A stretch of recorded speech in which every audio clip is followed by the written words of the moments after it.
Hello my friends and welcome back. Do you know which foods have a lowest score on the glycemic index system?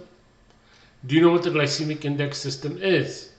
Well, if you answered no to both of these questions, well, don't worry, because by watching this video to the end, you will learn a lot about these two topics.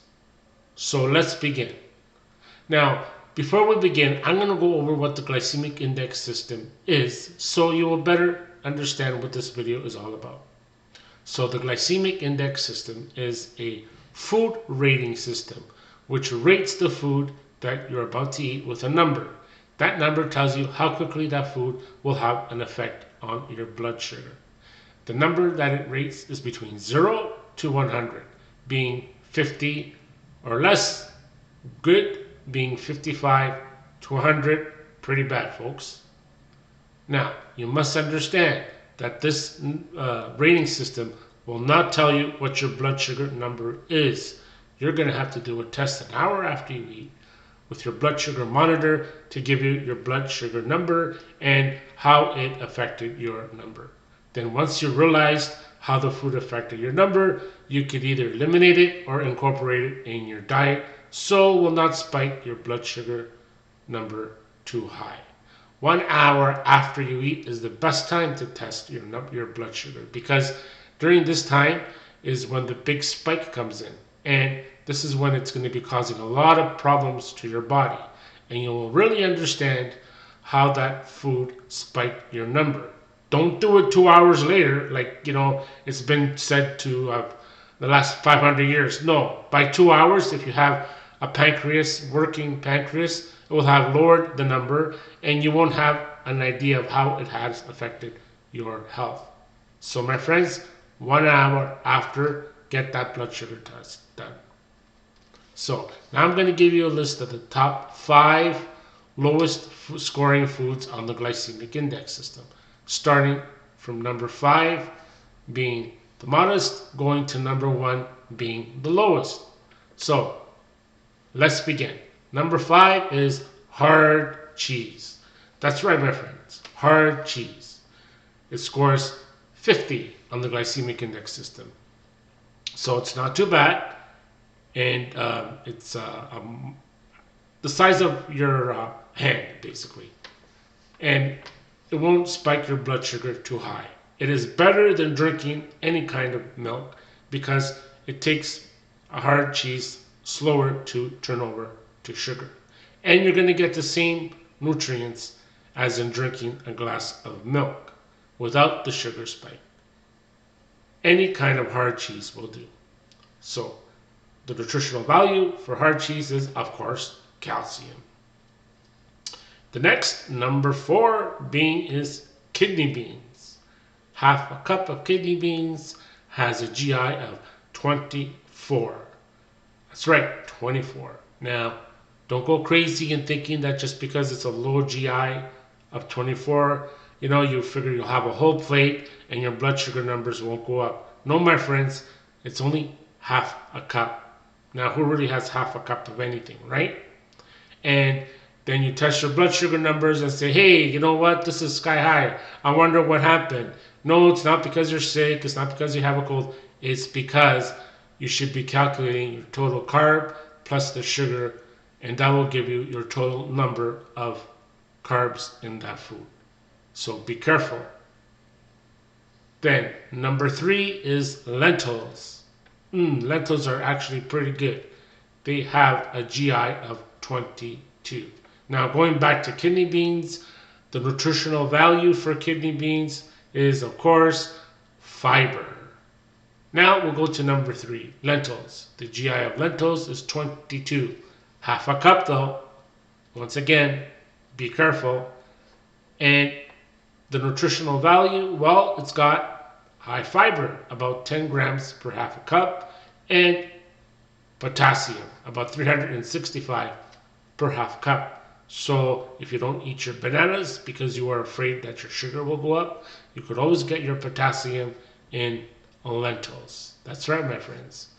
They are super high in fiber. So now we're going to go over to number 2, which are Chickpeas. That's right, chickpeas. I was reading my list. Chickpeas, half a cup, is about 10 on the GI list, which is not too bad really, but it's only half a cup. So if you start having big plates of it, and then once again test your sugar and it's super sky high, well, that's why it's sky high, because it was not only half a cup. So be careful, don't go crazy. The nutritional value is vitamin C, iron, and magnesium. Chickpeas are actually great tasting. You could use them to mix them with your tuna and mayonnaise, and they'll have that taste of, makes you think that you're having bread. So try to have some chickpeas every day and watch your blood sugar go down. Now, the number one lowest GI food on the glycemic index system for diabetics. Now, don't forget, all these foods that I mentioned are the lowest for diabetics. It will be green vegetables. Yeah, green vegetables. That's right, all that. Green does wonders for you. Now, green vegetables will be such vegetables as your romaine lettuce, your spinach, your broccoli, those kinds of foods. The GI, half a cup, is about 15 to 55. So once again, it's pretty safe to eat. The best way to possibly have them is by obviously steam or boiling them. Once you get into the frying part, I know some people like to fry them. Well, you just blow all the nutritional values out the window. Now, green vegetables have a nutritional value of vitamin A, vitamin K, vitamin C, B1, B2, B5.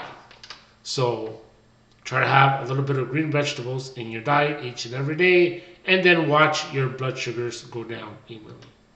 Now, my friends, I'm going to give you my opinion on the glycemic index system. Now, the glycemic index system has been around for many years before the blood sugar monitor was invented. It was a good tool at the time to give you an idea of, how your blood sugar is going to spike by having that food. Now, it does not give you the total picture of what your blood sugar is going to be. So, as time went by, monitors were born. For science developed monitors. Now, many years ago, monitors were only available to doctors. And people like you and me weren't able to buy them. Then, as they became available to the public, now we're talking about years ago, they were very expensive. A little monitor, which now costs about $30 to $40, back then was $3,000, not including the test strips. So you could imagine. So the glycemic index at the time was a great system to use. It still is now, till you figure out which foods, will quickly affect your blood sugar. And you will notice this after you try a couple of times. So my friends, try to test your blood sugar after you have your food.